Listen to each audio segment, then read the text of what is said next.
अंदर आ जाओ, अंदर आओ तुम सब। तुम्हारा दोस्त मेरे कब्जे में है।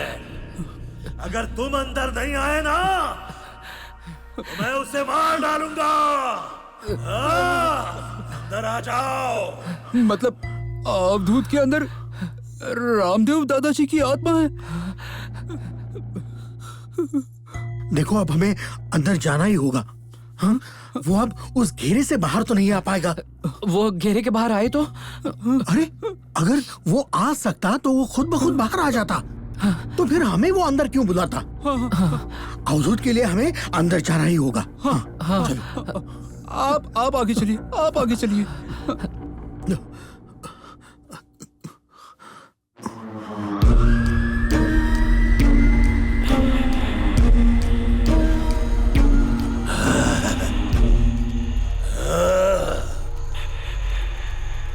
मुझे यहाँ क्यों बांध कर रखा है?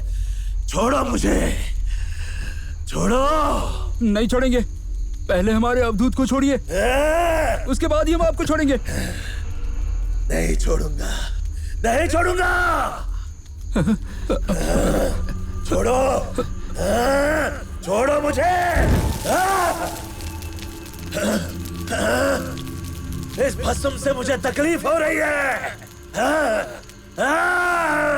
रामदेव दादाजी, मैं आपके भाई नामदेव का पोता हूँ। मतलब आपका ही पोता। पता है मुझे, पता है सब कुछ। घर गृहस्थी में आपका कभी मन नहीं था। वो छोड़कर आप कविताएं करते थे, इसलिए आपके पिताजी आपको हमेशा डांटते थे, चिल्लाते थे और कुछ भी बोलते थे। और इन सारी बातों से निराश होकर आपने खुदकुशी कर ली, ऐसा पता चला है मुझे। नहीं, ये कारण नहीं है मेरी मौत का, नहीं है ये।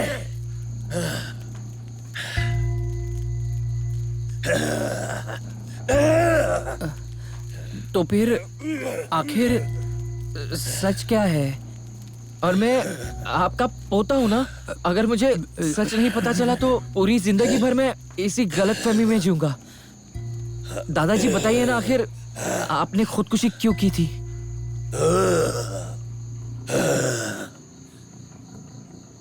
नंदिनी।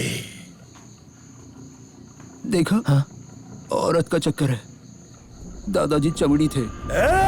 चमड़ी नहीं थे, चमड़ी नहीं थे। सॉरी।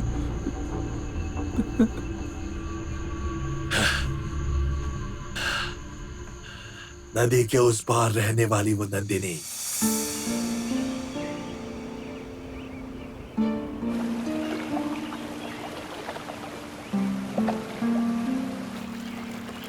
हम एक दूसरे से बेहद प्यार करते थे। हर पूनम पे नंदिनी ये झूठ बोलकर निकलती थी कि अपनी सहेली के साथ वो मंदिर जा रही है और मुझसे मिलने आती थी। इसीलिए मैं और नंदिनी हम सिर्फ पूनम में ही मिलते थे।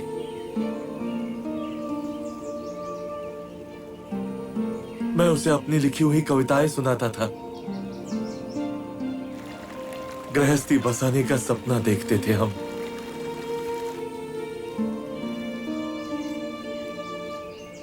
पूरे महीने में सिर्फ एक बार का वो मिलन हमारे लिए बहुत मूल्यवान होता था।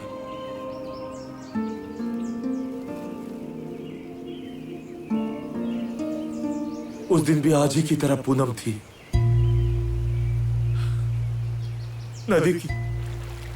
नंदिनी नदी किनारे मेरी राह देख रही थी। तभी पैर फिसलने की वजह से वो नदी में गिर गई और क्योंकि उसे तैरना नहीं आता था, पानी में डूबकर नंदिनी की मौत हो गई। नंदिनी की मौत हो गई। नंदिनी।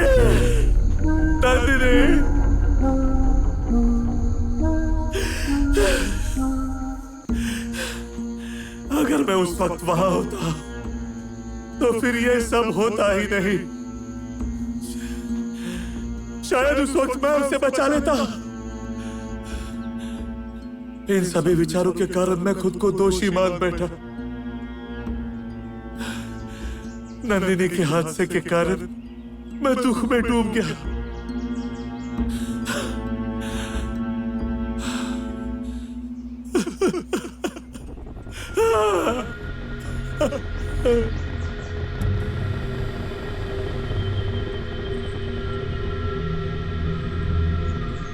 उसी की याद में मैंने अपने खून से नंदिनी के लिए आखिरी कविता लिखी।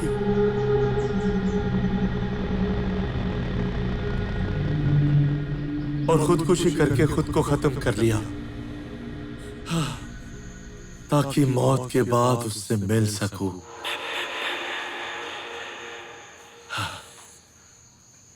रामदेव दादाजी, आप नंदिनी दादी को नदी किनारे मिलकर सिर्फ कविताएं सुनाते थे? हाँ, कविताएं सुनाता था।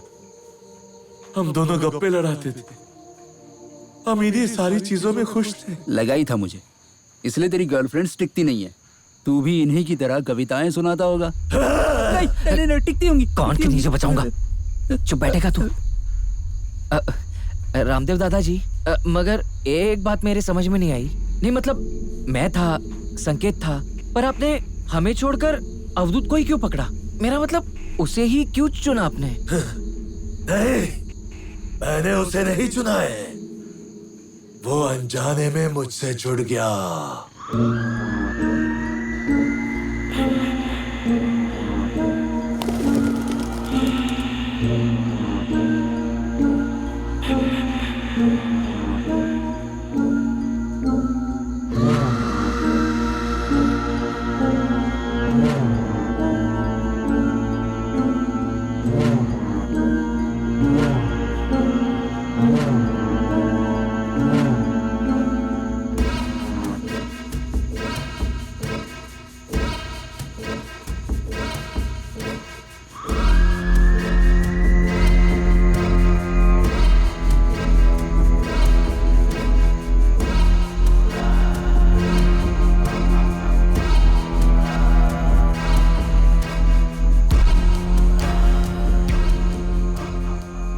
तुम्हारी याद प्रियतमा दिल में बसी रहती हमेशा।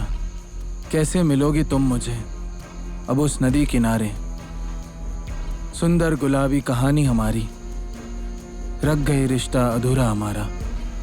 व्यर्थ ये जीना दिशाहीन लगे, तेरे बिन सखी बगीचा सुनसान लगे। मिटा के ये देह मन तुम्हें दे दूं, अगले जन्म मोहे तुम्हारा दिल बनूं।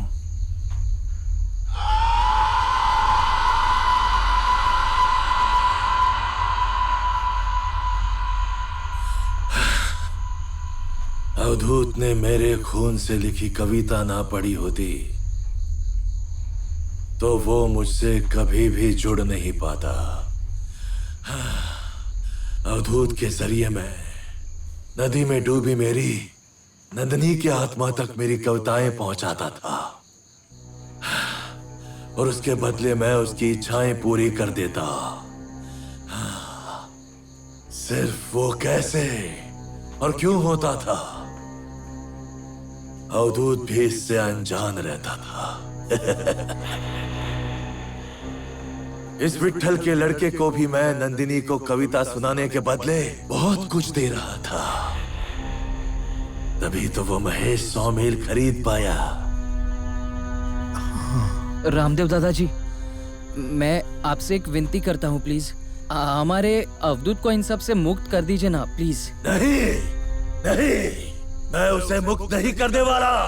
नहीं, आज वही दिन है जिस दिन नंदिनी की मौत हुई थी। तब मैं जो उसे कविता सुनाने वाला था, वो कविता मुझे उसे आज सुनानी है। यही मेरी इच्छा है। इसलिए ये घेरा मिटा दो, मुझे जाने दो। छोड़ो छोड़ो मुझे, छोड़ो मुझे। नहीं नहीं, छोड़ो। तुम इस घेरे से बाहर नहीं आ सकते।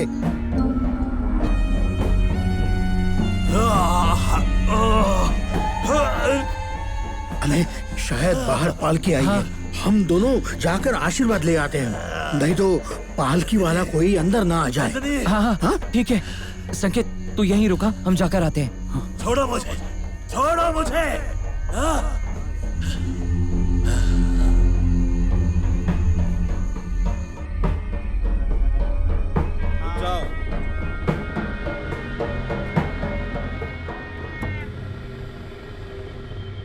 ए, अवधूत कहाँ है?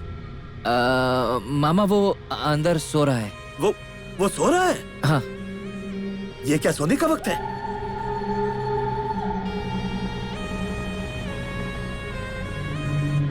हे व्याघ्रांबरी माँ, भक्त ने जो तुझे अर्पण किया है उसे स्वीकार कर लेना। इसके आने जाने में, घर में, नौकरी धंधे में जो भी दिक्कतें होंगी वो सब कुछ ठीक कर देना माँ। व्याघ्रांबरी माते की जय। रवलनाथ भगवान की जय।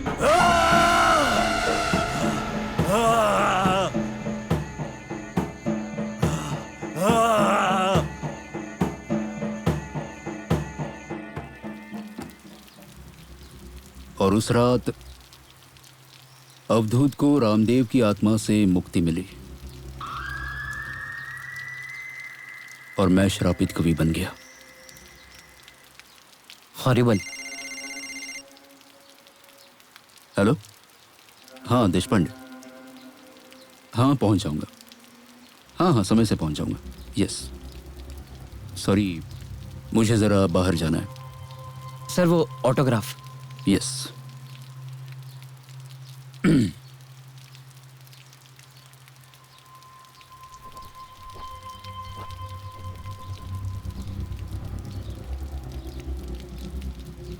आप इस घर में अकेले रहते हैं? मुझे अकेले रहने की आदत है। सर ऑटोग्राफ के लिए थैंक यू। चलता हूं मैं।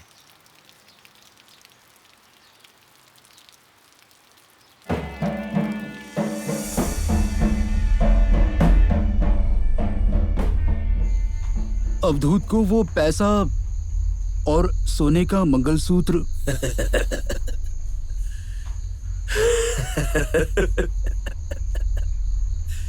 पता है मुझे, तुम्हारे मन में लालसा है। दूंगा, बहुत कुछ दूंगा। सिर्फ एक शर्त है।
तुम्हारी याद प्रियतमा दिल में बसी रहती है हमेशा।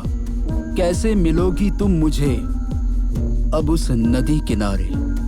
सुंदर गुलाबी कहानी हमारी, रह गया रिश्ता अधूरा हमारा। व्यर्थ ये जीना दिशाहीन लगे, तेरे बिन सखी बगीचा सुनसान लगे।